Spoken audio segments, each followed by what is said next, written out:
Love this podcast? Support this show through the Acast supporter feature. It's up to you how much you give, and there's no regular commitment. Just click the link in the show description to support now. You're locked in. Look at what we have here, folks. To the only show that matters. The cream of the crop. Duke loves Rasslin. And there is no one that does it better than your host. I have come here to chew bubblegum and kick ass. The Duke. And I'm all out of bubblegum.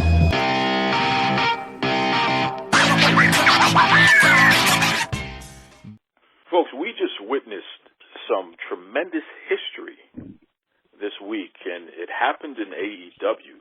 On the AEW Dynamite show, Nyla Rose was able to defeat Rio to become the new AEW World Women's Champion. And the significance of this is just beyond, anything that I could even comprehend.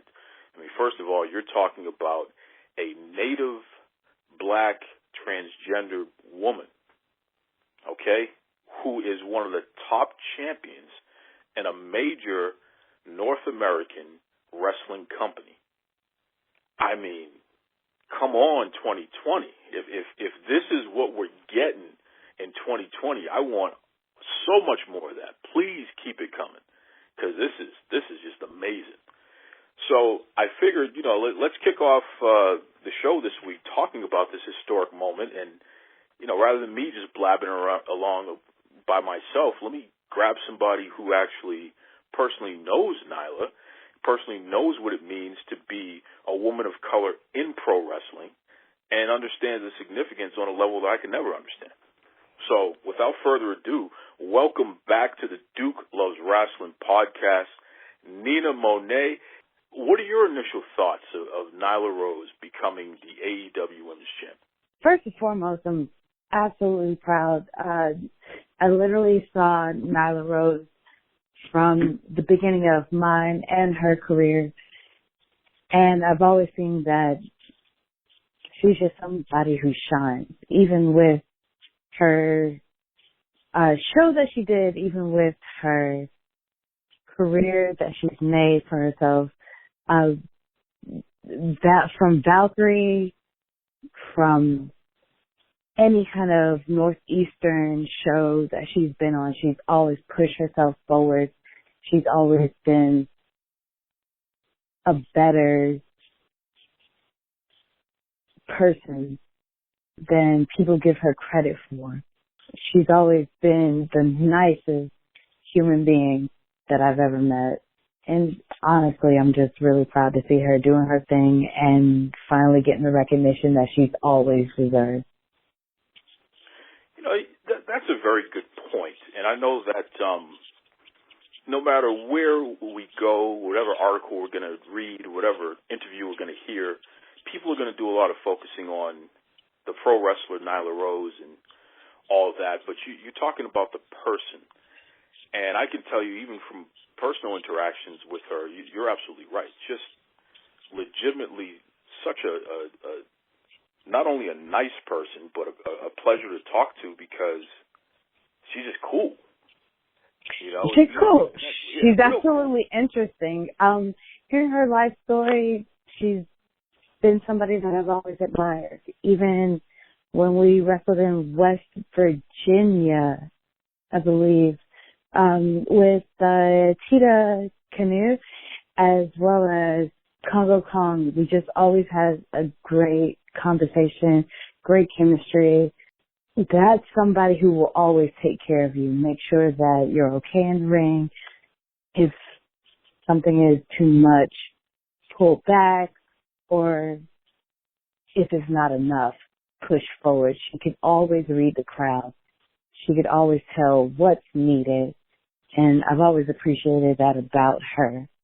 Do you feel we are finally at the right time where something like this is not only happening, but opens the door for this becoming a normal thing where, again, not just, trans wrestlers, not just women of color, just literally we're getting to the point where diversity is the norm as opposed to this extra thing that's, so groundbreaking. Are we there yet, or are we at the beginning of this process? Both. We are finally there, but we're only at the beginning because honestly, it is amazing that we're still having some of these be our first.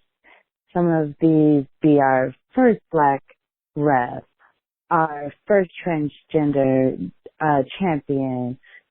Some of these first, not knocking anybody that's happening to right now, should have been happened to. But the fact that we're happening now, it is opening a door to so many opportunities for minorities, for the marginalized. And I am so grateful for the people who are on the forefront of these battles. To hear anything in the negative about them is just still amazing in 2020, and I don't mean amazing in the positive way. It's really frustrating to see. Let's be clear here. This is a It's vocal frustrating, minority. but it's inspiring to see. What's inspiring about it to you? It's inspiring to see because you can be yourself right now and still get over. You can be yourself right now and still have people love you. And you'll still have the haters. That's okay. That's their hang-up. They'll get over it. But at this point in time, this is the opportunity for everyone to really deeply love themselves, really deeply accept who they are, deeply accept this is my place in the world. This is who I've built myself to be, and I can still achieve. I can still be a success. I don't have to hide it anymore. And that's what I appreciate about what's going on right now. Something else that's happened in wrestling where you have Naomi and the WWE. You just have the Royal sweet Rumble God, there. thank you, Jesus. Go ahead. Speak on it, bruh. Speak on it. She went viral, right? She went viral. Now, she's been gone for a while. She just came back, and she came back. She had her natural hair out. She was wearing her colors and what have you and doing her amazing things in the ring, which that's what we know Naomi to be. That's nothing new. And for those of us who are wrestling fans, we understand that, this is Naomi. That's why we love her. But she went viral. A whole audience that doesn't even watch wrestling, that couldn't necessarily name the top wrestlers of today, what have you. They saw that woman in her natural hair doing amazing things in that ring, and they said, oh, I like that. I want to see more of that. I didn't know that it was like that today. What do you think of that, of the fact that there was so much positive energy surrounding Naomi? Everything that you just said made me smile, very brightly. It's enjoyable to see. It's enjoyable to see that somebody can achieve their dreams, can be their bright, positive selves, can be that woman that can accept themselves for their hairstyle, and it doesn't have to be this press style, that can be themselves and it's this fully colorful character and not this aesthetic black and white kind of called character. They can be that person who can achieve, I love saying achieve, but that can be that person that can achieve these athletic feats as well as get over with just being their natural selves. This is a difference in older characters in opposition to newer characters. And I don't knock the older characters because you're going to have those people who knock down the doors. And when those people knock down the doors, then you have those people that just come in kicking, dancing, and sweating and loving themselves. And I think Naomi is one of those people. She loves herself. She loves who she is. She loves presenting that for the world. And that excites me because it excites others. It excites people who think that they're not represented in the new world that is wrestling. In the new world that is reality, honestly. You have people that tell you it's okay to be you. It's okay to be kinky, curly. I have all the colors in the world. You can't tell me that this makeup doesn't fit me because this makeup is actually brilliant on my skin. And those are the things that matter. Working in a school system where these children are being told that they can't do certain things, and then they come to school to us and they're told that, no, you're able to be the president, you're able to be the boss, you're able to be the administration, no matter how you look, as long as you have the credentials, as long as you have the talent. Having Naomi kind of fulfill that role really is encouraging. It sure is. It sure is. And you know what else is encouraging is one of your closest friends in the business and somebody who's, you know, longtime tag team partner of yours and what have you, just got signed. This is another person who's gone viral. I mean, CNN, every major, here in Boston I saw my God. just got signed as the first black female ref in the WWE. I'm talking about your girl, Aja. Let's talk about this now. Because when you were last on the show, you expressed your love and appreciation for her and you know, the journey that you've had together in the wrestling industry. How does it feel to see her achieve such a historic position? It's actually great. I tease her so much. I tease her so much for crying at those opportunities, but I understand. You've pushed forward and you've pushed through so much adversity and you have finally gotten to where you want to be. And then you have it become a historical moment and literally start tearing up every time they mention your name in a news. Yeah, like, and again, viral. Yeah. I mean, literally everybody's news. In the news and tweets and Facebook posts and Instagram posts. And then you have little girls who attach themselves to those posts who say that I can do it or I can do whatever I want. It's inspiring. Cheering up a little bit over here, but yeah. It's just so great to see it all happening at the same time because, again, and this is the question that I'm going to keep bringing up here. Is 2020 the year where, you know, we just finally break through and it's like, okay, that's enough talking, that's enough thinking about it and wishing and dreaming and what have you. Now let's just make all this happen. Okay? Everybody, it's time to just achieve. Let's just make it happen. Let's make it work. And there are no more excuses anymore. There's no reason why kids can't turn on their TV and see people that look like them. Across the board. And including pro wrestling. One of the top entertainment mediums in the world, and historically has been that way for a very long time. There's no reason why kids can't turn on their TV and see themselves. Go to a live event and see themselves. See people who look like them. See people who can inspire them and let them know that they could be that someday. Why not? You know, you yourself are absolutely one of those people as well with what you do on Wild Superheroes and how often you're featured and what have you. It's the same thing. What a time to be alive. What a time to be part of the history in various ways. In your case, you're somebody who's close to everyone involved. You're living it yourself. It's just awesome. So, you know, congratulations as a fan and as somebody who continues to support all of you. Just congratulations to you and everybody for what's going on right now.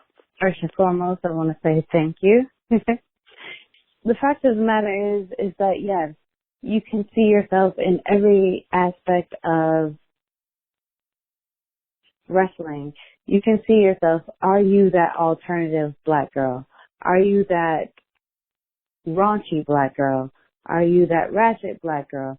Are you that heavy metal black girl? Are you that black girl? No matter who you are, there is a space for you. There is a niche for you. For me, yes, it was spiritual. It was something that I found with looking towards my ancestors, looking towards certain practices with magic. But sometimes those things don't matter to you. Sometimes those things are a little bit more nihilistic. You can be a spiritualist. You can be realistic. You can be a nihilist. The thing is, whatever you believe that you are, whatever you feel that you are, when you put the energy into it, you can be that person. And it's okay to be that person. You have so many open spaces to be that person that you don't really have to fight it anymore. You have that open space. You have those people who represent you.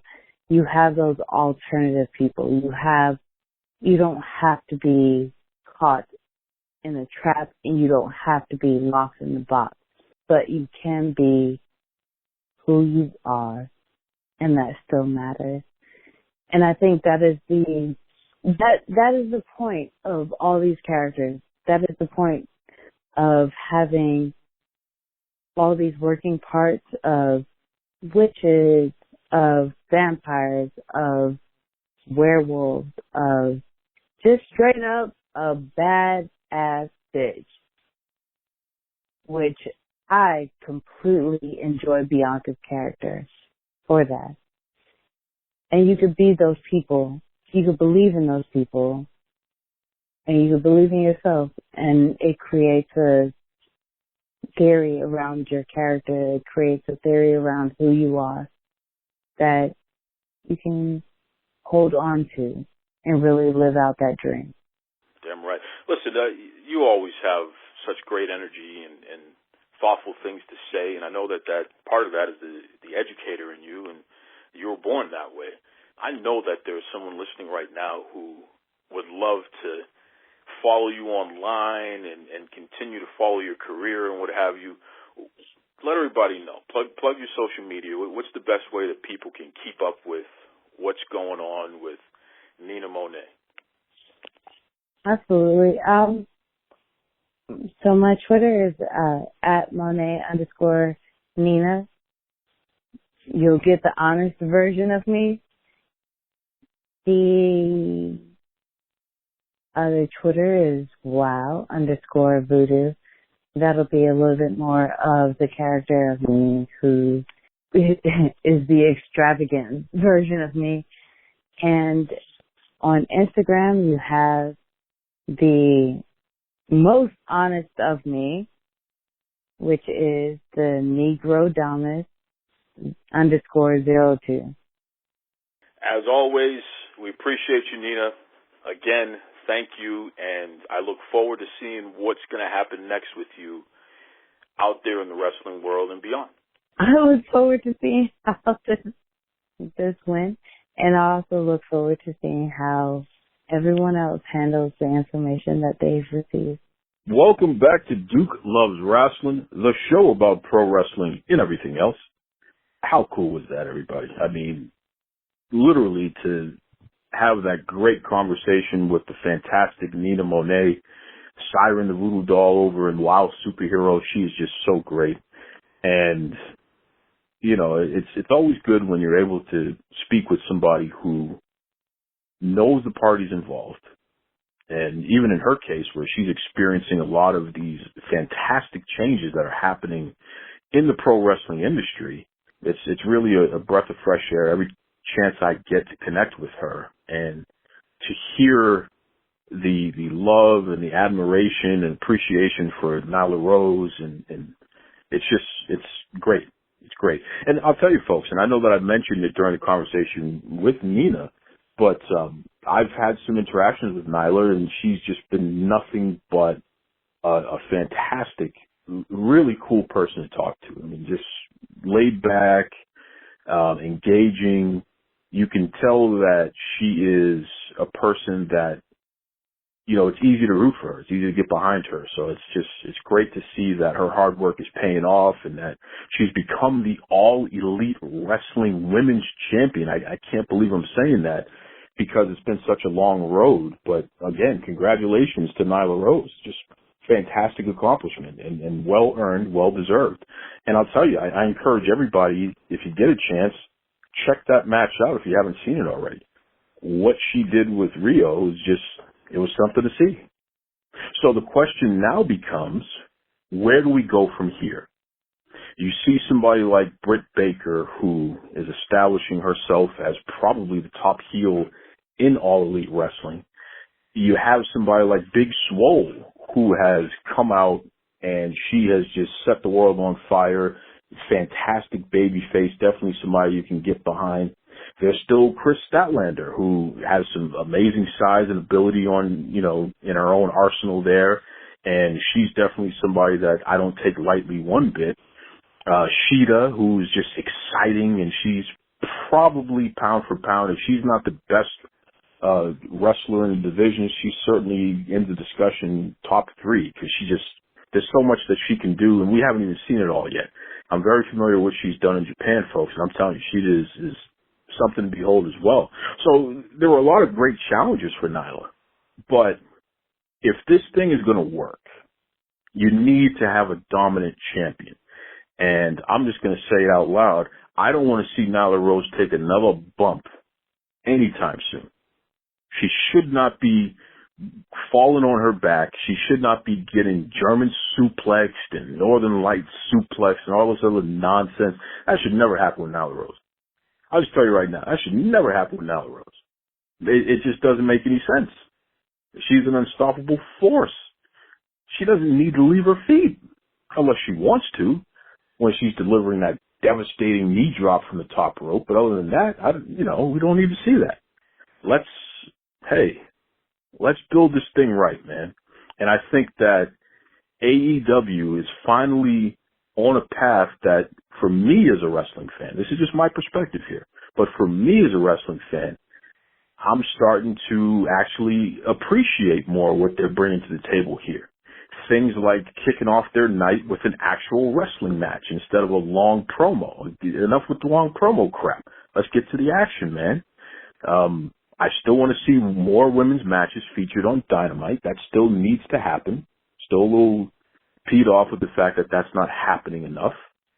But the tag team matches, they're actually tagging people. With the women's matches, they're actually putting matches together that make sense and they're becoming more entertaining, right? Britt Baker is finally being the heel that she naturally is, and she's doing a fantastic job. And shout out to my man Tony Schiavone, who has been just great in his role as somebody that she can kind of work with back and forth, and she can utilize Tony to get over, and it's working perfectly. Suddenly Britt Baker went from, what's so special about her to, she's damn good. So it's really cool to see stuff like that. And of course you got guys like MJF and Cody is Cody and Jericho is Jericho, and that's all great too.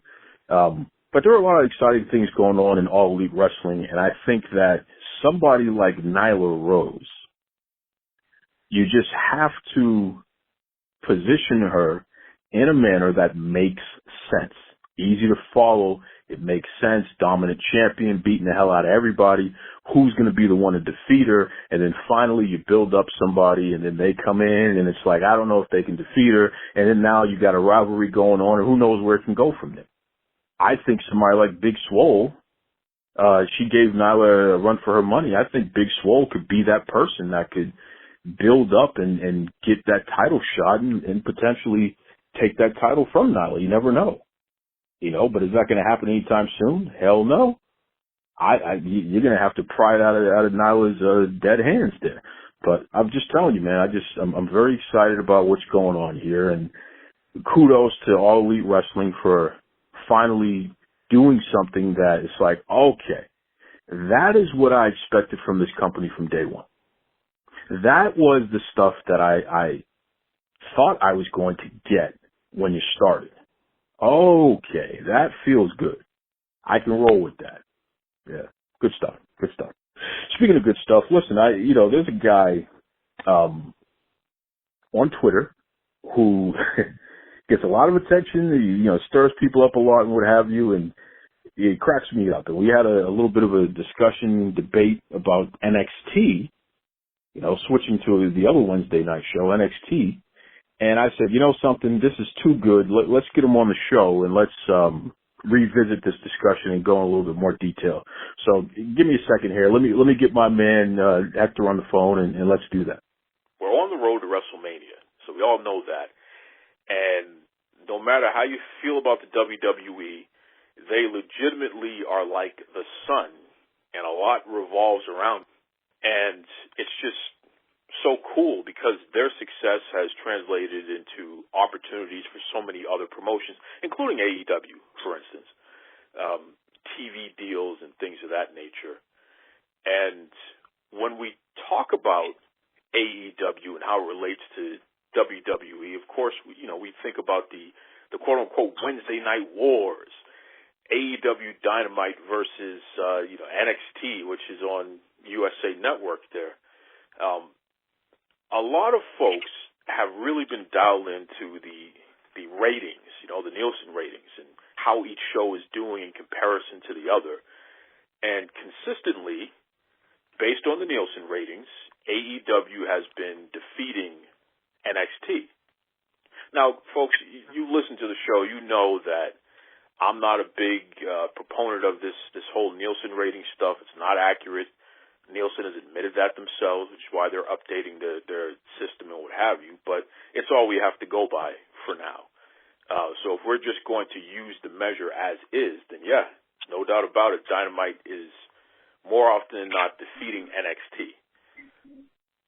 Our next guest here has come up with an idea, and it's something that I've heard elsewhere, but, he feels very strongly about it as well, and I feel it's pretty interesting. So let's talk about this on the air. Some ideas about what NXT needs to do in order to start doing better in the ratings. So, without further ado, welcome to the Duke Loves Rasslin podcast, a guy that is very well known on wrestling Twitter. I mean, a lot of folks who are on Twitter and follow wrestling, they know who this guy is. The one, the only Hector Serrano. Hector, how are you, brother? Hey, man, how's it going? I'm doing very well. Listen, I appreciate you making some time to come on the show today. Thank you for having me, man. Thank you.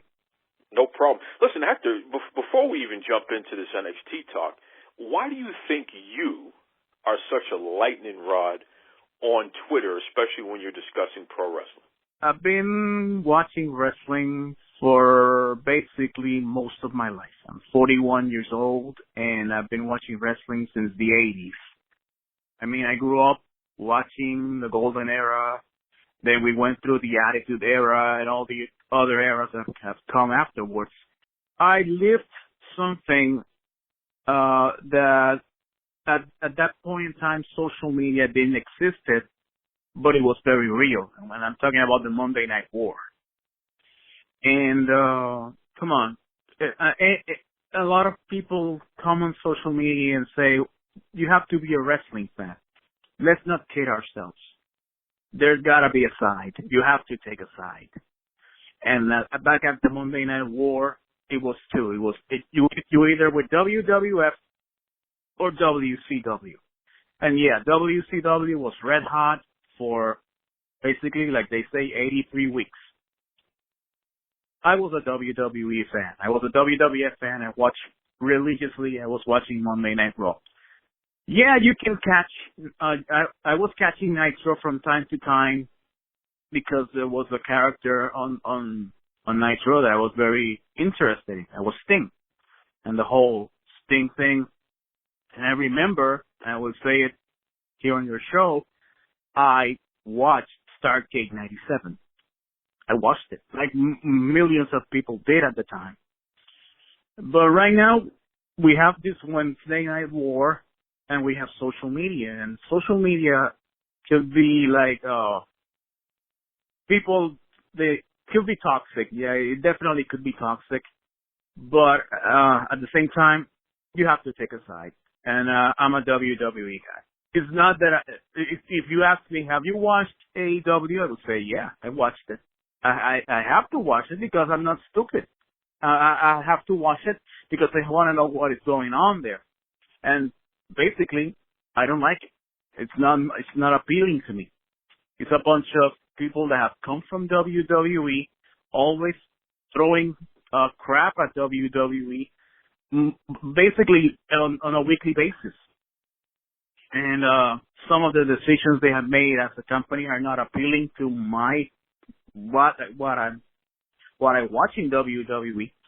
And yeah, it's very polarizing. I'm very polarizing in my stand, in how I do it.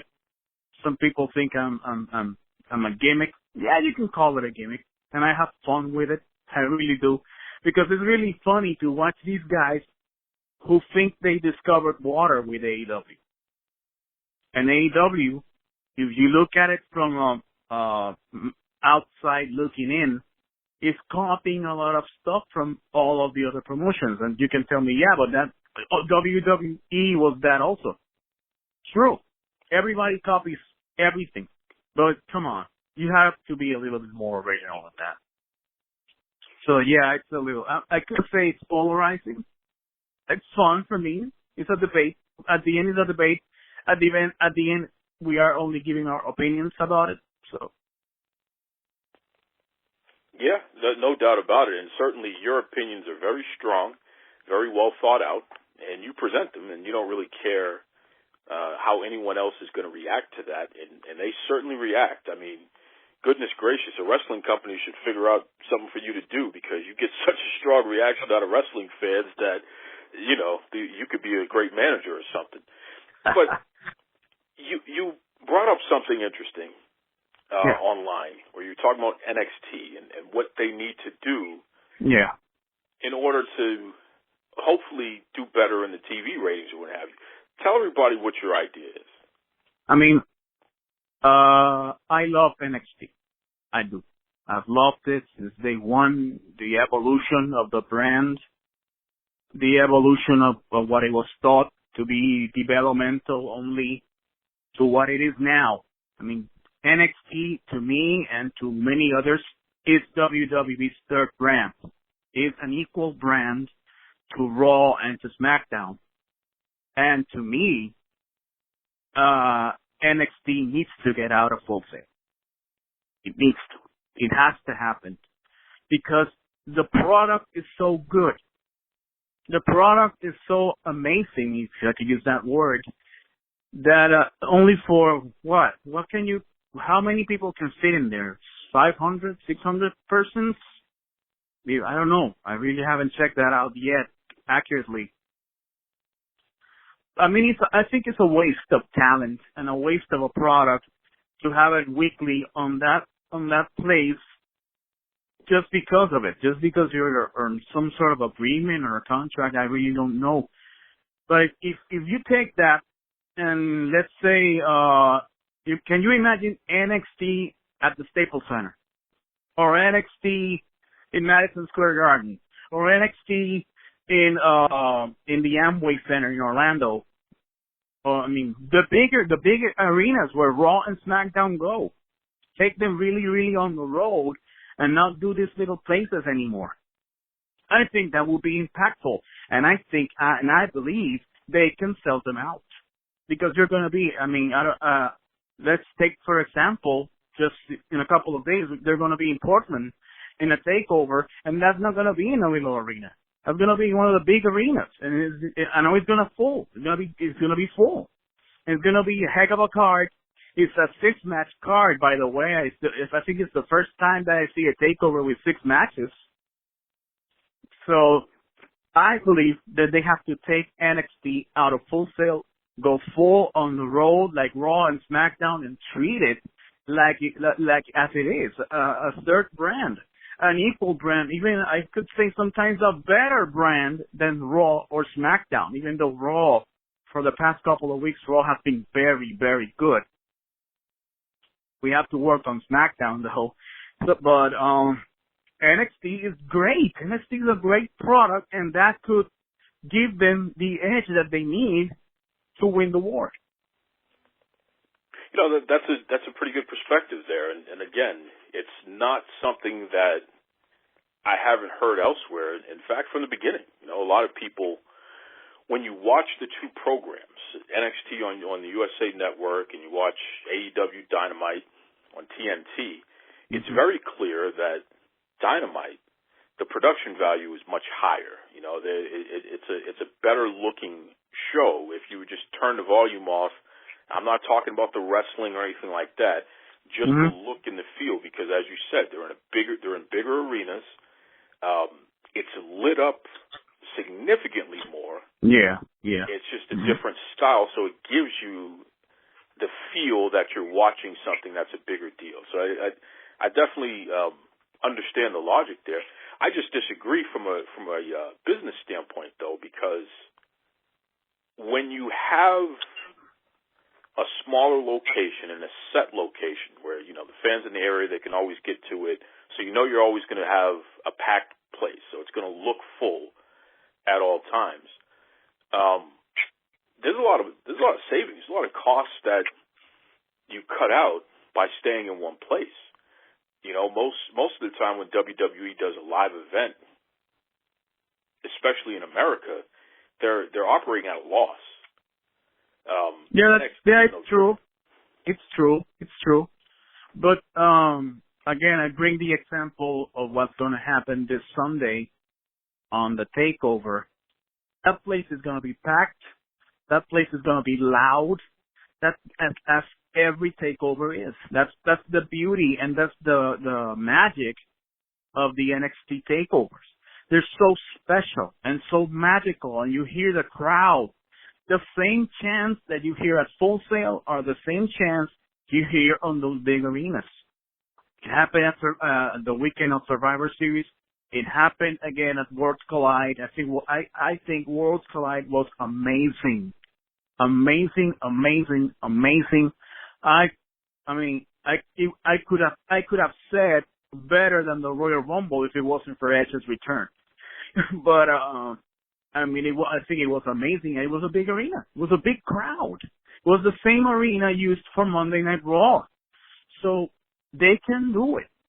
I mean, I can see your point of the loss of the financial standpoint, but I think they can bounce. I think they can work on that, and they can work from that. Fair points. Let me ask you, Hector, does it affect your ability to enjoy the program, the fact that they're in Full Sail? Does it take away something for you personally? When NXT was only viewed on the network, I found it okay. I mean, it was okay. Okay, cool. They're in this place, giving you that old ECW thing, you know. But since they came to the USA Network back in September, I mean, we're now on TV, cable TV, and now it's time to go to these big places. It bothers me a little bit because last night, the Roderick Strong match was good. Garza and Rush was amazing. And Cole and Kushida was amazing. But only 500 people enjoyed it live. You know, live. And that's the difference. The big difference right now, like you said, between NXT and AEW. AEW is going to these big arenas, and no matter how bad the product is, it's full. The place is full. And they're enjoying it. And they're loud. And they're chanting. And they're screaming. That's what NXT needs. Not just every 3 months on a takeover, but weekly. Like what happens on Raw and SmackDown. You have also let's remember that the people that work backstage in NXT are not the same people that work Raw and SmackDown. So we are going to get the same product, the same good NXT product, but on a bigger scale. You're definitely passionate about the product. There's no two ways about that, and I can't fault you for that. You know, that's pretty cool to hear. It's pretty cool here. Listen, let everybody know, Hector, if they want to follow you online, especially on Twitter, and see some of the amazing takes that you have and the reactions that people have to the things that you say, especially AEW fans. For some reason, they certainly seem to live to disagree with you on stuff. Yeah, they love it, right? Yeah. How can people follow you on Twitter? What's the Twitter address? Okay, my Twitter handle is at HEC. That's like the first three letters of Hector, HEC, and then BITW. Those are the initials of Best in the World. HEC, BITW, like Hector and Best in the World all together. But only the letters HEC, BITW. That's my Twitter handle. That's good stuff. Listen, Hector, I appreciate you, man. Seriously, you're a fun follow on Twitter, and like I said, you're a guy that is always there to express a complete thought.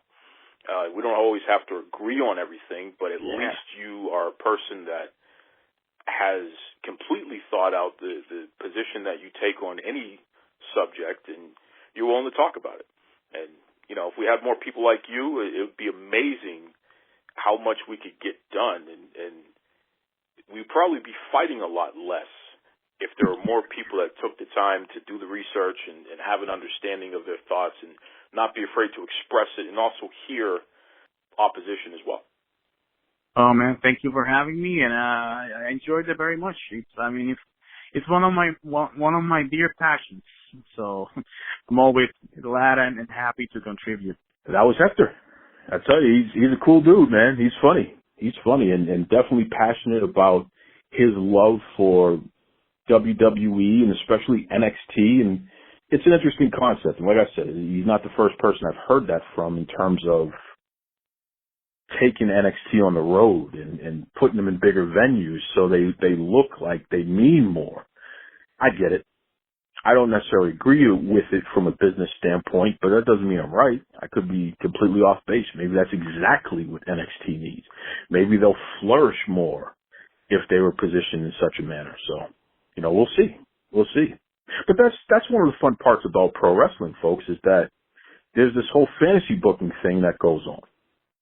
And who knows who's right and who's wrong, and not every idea is a good one or a bad one. It's circumstances, man. You put the right people in the right spot and it may work out. So, hey, keep that energy coming. And if you, listening, would like to come on the show and debate me on something, please. Folks, I'm always open for that. Shoot me a message on Twitter, on Facebook, at Duke Loves Wrestling, or you can email me, DukeLovesWrestling@gmail.com. Hey, always open for anyone to come on the show. I don't like echo chambers. I don't mind people disagreeing with me. I think that we can all learn something if we sit down and have more conversation with people we disagree with. You never know. And especially when it comes to pro wrestling, you definitely will learn something. It's good stuff. It's good stuff. Listen, I tell you folks, I am just really feeling good. We're at the point in winter where things are starting to turn, even though here in Boston we didn't have much of a winter. I'll tell you that much. That's the truth. Very mild winter, not much snow or anything, but that's a whole other story. But things are starting to turn, and the days where we can start wearing less clothing and the days will be longer, the sun will be out a little longer. I can see them, right? They're down the tunnel there, and they're not too far away. In the meantime, though, of course, I'm sticking with my Navita's Organics. I love their products there. I'm always talking about the great stuff that they do. I make my smoothies. I put their stuff in my yogurts. I put it in my coffee. You name it, Navita's Organics. They just make some great, great products that I love. Today was a coffee day, so of course I had to put their cacao powder, their organic cacao powder in my coffee, which is just great. I like to have a little chocolate in my coffee. And it doesn't matter what type of coffee it is. I just like to have that kind of chocolatey taste there. And the thing about their cacao powder is that it's very easy to make a chocolate syrup or something of that nature there. I mean, really, come on. All you need is a little bit of milk or, even water. and you just put a teaspoon of cacao powder and you mix it in real good, and you heat that sucker up, and next thing you know, you have a little chocolate syrup. It's very simple. Very simple. Now, keep in mind, it's a little bitter, so if you want to add a sweetener to it, you're more than welcome to do that. But, very simple stuff. And from there, again, you can put it in your smoothie, you can put it in your coffee like I do, put it on your ice cream, put it in your yogurt. If you're going to make chocolate-covered strawberries, right? Valentine's Day, folks, that'd be a great thing to do. It'll taste gourmet. I'll tell you right now, there's some high-quality stuff, man. That's right. Navita's Organics, Target, Walmart, CVS, you name it. Everybody's carrying their products because they're delicious. They're good for you. It's just great stuff. That's right. Listen, I'm not going to stop this Nyla Rose love here because I'm a fan of her work and have been for the past, 5, 6, 7 years. And I know a lot of people that have some thoughts and want to share them with the world. So next week, we're going to continue this discussion. In fact, I'm going to have like a round table style discussion where I'll get perspective from people, especially from the LGBTQ plus community, because let's face it here, Nyla Rose, what she just accomplished is such a monumental thing. A Native American Black trans female has just become the women's champion in a major North American wrestling promotion. That is just, it's fascinating stuff. So how do people from that community, how do they feel about it, right? And there's a lot of communities that I just said there. So it's a big melting pot, so to speak. So let's get some other folks in on the discussion. Let's talk about this. Let's express why this is so significant, because I do see it online. Some people don't get, what's the big deal? It's a very big deal. Representation is a very big deal, folks. And I have no problem going into detail about it and having other people come on and explain it in different ways as well. So you're going to get it. That's for sure. That's right. Until then, be kind to yourselves. Be kind to others. Take it away, Tony Schiavone. Mr. Tony Schiavone, and we're desperately out of time on Duke Loves Wrestling.